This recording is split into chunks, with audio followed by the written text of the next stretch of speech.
अस्सलाम वालेकुम। आज मैं आपके साथ रेसिपी शेयर कर रही हूँ अंडे और मटर की। अंडा एक ऐसी चीज़ है, जब कुछ ना समझ में आ रहा हो तो हम अंडे से बहुत मज़ेदार सी रेसिपी बना लेते हैं और बहुत जल्दी बना सकते हैं। तो और तकरीबन हर घर में ही अंडे का इस्तेमाल इस लिहाज से बहुत ज़्यादा भी है, आजकल मौसम भी है। तो चलें झटपट से एक रेसिपी बनाते हैं, अंडा मटर करी।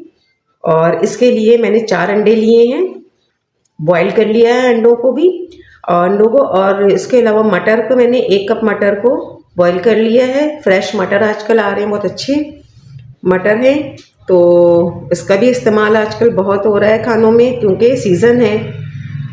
1 दरमियानी प्याज और 2 टमाटर, छोटे से दरमियानी कह लें, कि उसको मैंने पीस लिया है। आप चाहें तो प्याज को चॉप भी कर सकते हैं, और टमाटर को तो खैर पीसना ही है, यानी इसे ग्राइंड करना है, लेकिन प्याज को चॉप भी यूज़ कर सकती हैं। इसके अलावा 2 बड़ी कलियां थी लहसुन की, इसे मैंने चॉप कर लिया है। और कुटी लाल मिर्चें हैं, पिसी लाल मिर्चें हैं, ये दोनों बराबर से एक टेबल स्पून है। 1 टीस्पून हल्दी है, और 1 टेबल स्पून बराबर से धनिया पाउडर है। 1 टीस्पून काली मिर्च पाउडर है बराबर से, और 1 टीस्पून ज़ीरा पाउडर है, और 1 टीस्पून ही नमक है। तो बस चलें इसको शुरू करते हैं और झटपट से हम ये रेसिपी बनाते हैं। सबसे पहले मैं ये जो 4 अंडे हैं मेरे पास, मैं इन्हें काट लूँगी। इसके बाद फिर हम आगे इसका काम शुरू करेंगे। चलें पहले अंडों को काट लेते हैं। इसके लिए मेरे पास ये कटर है, इसको अंडे की स्लाइसेस निकाल लूँगी मैं इसमें से।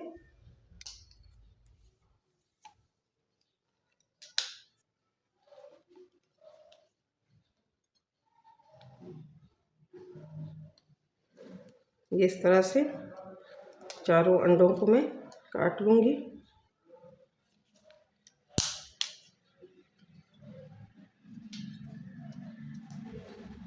मैंने अंडों की कटिंग कर ली है, अब हम पका लेते हैं इसे।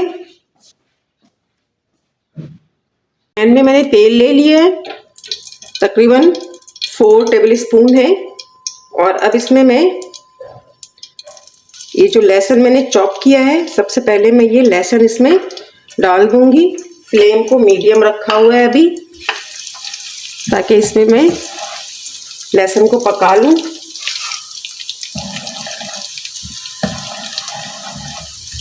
जैसे ही लहसुन की खुशबू आने लगेगी, मैं इसमें वो जो प्याज और टमाटर को मैंने एक साथ ही पीस लिया है, उसे मैं इसमें डाल दूंगी, और मसाला बनाने के लिए, और उसे पका भी लूँगी। ये देखिए, अब लहसुन के फ्राई होने के साथ ही इसमें से खुशबू मुझे आने लगी है, कच्चापन ख़त्म हो रहा है लहसुन का। तो बस अब मैं इसमें प्याज ऐड करूँगी।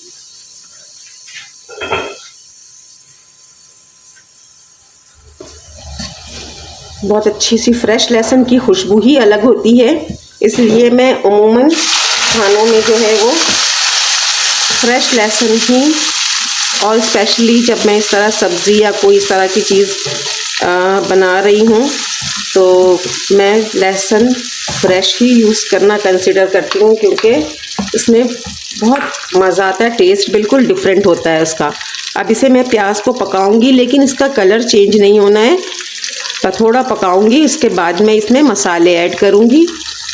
ये देखिए, प्याज को तकरीबन मैंने 5 मिनट पका लिया है। अब मैं इसमें सारे मसाले शामिल कर रही हूँ, लेकिन मैं काली मिर्च पाउडर जो है वो बाद में इसमें ऐड करूँगी। बाकी सारे मसाले और नमक मैं इसी वक्त ऐड कर रही हूँ।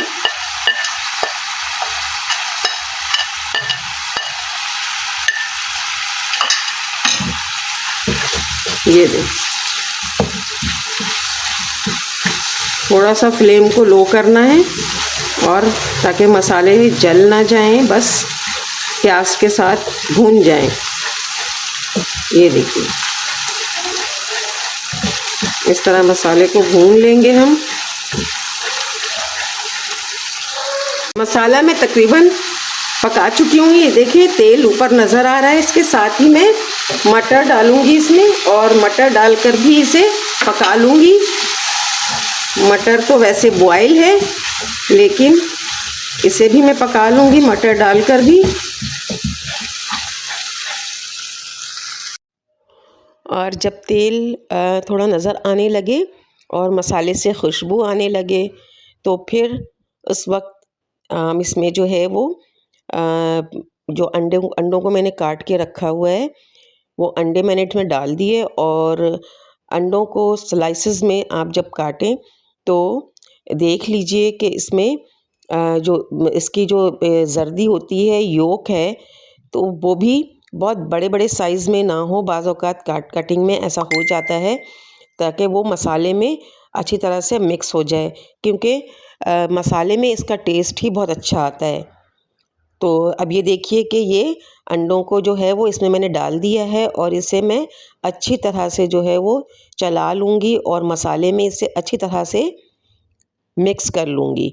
और फिर इसके बाद लास्ट में मैं इसमें काले मिर्च पाउडर जो है वो डाल दूँगी। हरी मिर्चें मैंने काट के जो है वो रख लिया था, वो 3 से 4 हरी मिर्चें हों, 2 से 3 हरी मिर्चें हों, जैसा भी टेस्ट हो मिर्चों का, और आपको जितना टेस्ट पसंद है आप वो डाल दें। और इसे अच्छी तरह से फिर मिक्स कर दें, ताकि मसाले के साथ जो है वो ये अंडे का टेस्ट बिल्कुल मिक्स हो जाए, एब्ज़ॉर्ब हो जाए इसमें। और फिर इसमें थोड़ा सा पानी डालूँगी मैं पहले, और थोड़ा सा पानी डालकर इसकी ग्रेवी को देखना है कि ये जो मटर मसाला ग्रेवी है अंडे के साथ, वो कितना मुझे रिक्वायर्ड है। जितना रिक्वायर्ड हो आप इसकी ग्रेवी इस तरह से रखें। वैसे ये जो अंडा मसाला है ये भुना हुआ ही अच्छा लगता है थोड़ा सा, लेकिन बहुत ज़्यादा ड्राई भी नहीं होना चाहिए। तो इसलिए इसमें थोड़े से सॉफ्ट हो, ग्रेवी हो थोड़ी सी, ताकि जो है वो हम इसे चपाती या पराठे के साथ खाते हैं, नाश्ते में खाएं या दोपहर में लंच में ले लें, बहुत मज़ा आता है। हरा धनिया मैंने इसमें डाल देना है लास्ट में। और हरा धनिया तो हर एक इस तरह की जो डिशेज़ हैं उसमें बहुत ही वो एक मेन इंग्रेडिएंट है। तो अब इसे फिर दोबारा से मिक्स कर लेंगे हरा धनिया के साथ, और जब इसे डिश आउट करेंगे तब भी थोड़ा सा हरा धनिया हम इसे गार्निशिंग के लिए इसमें यूज़ करेंगे। अब ये देखें कि ये बिल्कुल क्रीमी सा एक टेक्सचर आ गया है करी का। ये इस वजह से है कि मसाले और जो इसके एग यॉक है वो अच्छी तरह से मिक्स्ड है। और बस इसी के साथ बहुत जल्दी से झटपट बन जाने वाली ये बेहतरीन सी डिश तैयार है। मैंने डिश आउट कर लिया इसे, और ये देखें कि कितने टेस्टी लुक आ रहा है इसका, बहुत यमी लुक है। तो सिर्फ लुक ही नहीं बल्कि खाने में भी बहुत ज़बरदस्त और मज़ेदार डिश है ये। तो मेरे चैनल को बस जल्दी से सब्सक्राइब कर दें, लाइक कर दें, और बेल आइकन को प्रेस कर दीजिए, ताकि आपको इसी तरह की डिशेस जो हैं वो रेसिपी इनकी मिलती रहे।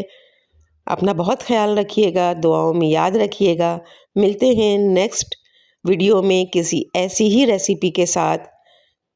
अल्लाह हाफिज़।